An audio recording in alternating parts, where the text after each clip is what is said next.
n'eddoboozi nze Spice Diana era nga amanya ag'ekika bapta Namukwaya ndi mukyala wa Mugo ndi mukyala Muganda era nga njagala okwebaza Mukama Katonda olw'olunaku luno olulungi essanyu lye nina lingi nnyo nga bw'owulira olw'ensonga nti Mukama mpadde omukisa guno okuggyako we muli abato mwenna n'abazadde mwenna na buli omu yenna ali wano eno njagala okwebaza omwami eno twala obuvunaanyizibwa okubanga alabiridde abaana si kyangu nnyo okulabirira abaana naddala nga si babo siggwa abazaala era siba ngamba abantu nti okuyamba okwagala guba mutima tekitegeeza bugagga tolina kuba na bingi nnyo okuyamba tolina kuba na kingi nnyo okubeerawo bw'osobodde okubeerawo naye guba mutima ate tokikolera bantu kusiima n'ekikola olwa Katonda kubanga Katonda yekka gwe tukolerera bagamba omulya mmere tasiima naye tukikola lwa kisa kya Mukama waffe kubanga naffe tumanyi tubaddewo lwa Katonda so njagala okwebaza omwami Bishop waffe Muwonge twakwataganye naye okulaba nga tujja wano olunaku olwaleero okutuukirira abaana bano abakatanga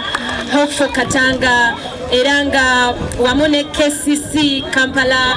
Children's Center esangibwe Wakiso twakwataganya wamu okulaba nga tuleeta akatono ke tusobodde okuba nga tusharingako nammwe abato omanyize nga Spice Diana lwaki njagala nnyo okubeera mu bintu bwe biti kubanga nange nakulira mu mbeera etali nti ya kubanga nina sakulira mu mbeera ya bugagga era nakulabya waliwo ekitundu kye bayita Kiwunya mu Kiwunya mumanyiyo enakulabe nange nakulira mu ghetto so nayita mu mbeera enyigirizibwa kubanga nti nakuzibwa maama wange eka nga single mother nga tubeerawo ne tusiiba enjala ne tusula enjala ne tukola buli mulimu gonna maama wange yakola buli mulimu ku kyalo nayoza engoye ne tutunda kasooli ne tukola buli kimu okulaba nga tubeezaawo obulamu kyova olaba nti nno mmanyi kyekitegeeza okuba nga tolina nnusu bitaano okufuna ekyokulya kyova olaba kyonna ekyetagisa okureachinga out eri abantu ngezaako no sharing akatono siri mugagga sirina naye konna oba nina mutwalo oba nina 200 ngezaako nnyo okusharinga n'omuntu omulala kubanga nkimanyi nti okugaba tekiba nti oba olina naye guba mutima so njagala okwebaza bonna bentambudde nabo leero Nicole and the entire team of KCC jakwebaza mwami Bishop Muwonge once again bonna betulinawo bannamawulire ab'enjawulo buli omu omanyi abantu batera nnyo complaininga ku kintu kya kamera na biki osanga singa si kamera tetwanditegedde nti gyemuli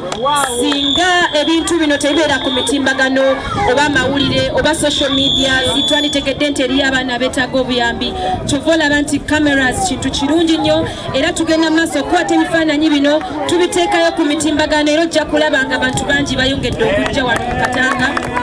okubanga bayamba abaana bano mbagala nnyo mwenna siina bigambo bingi nnyo okubaawe entandika okwogera nsobola okusulawo nekye mbamanya tufuuse baawamu kati ke tuzze wano era mbasuubiza si gwe gusembyeyo nja kukomawo nate era tuleete ebintu bingi bye tunatusobodde okufuna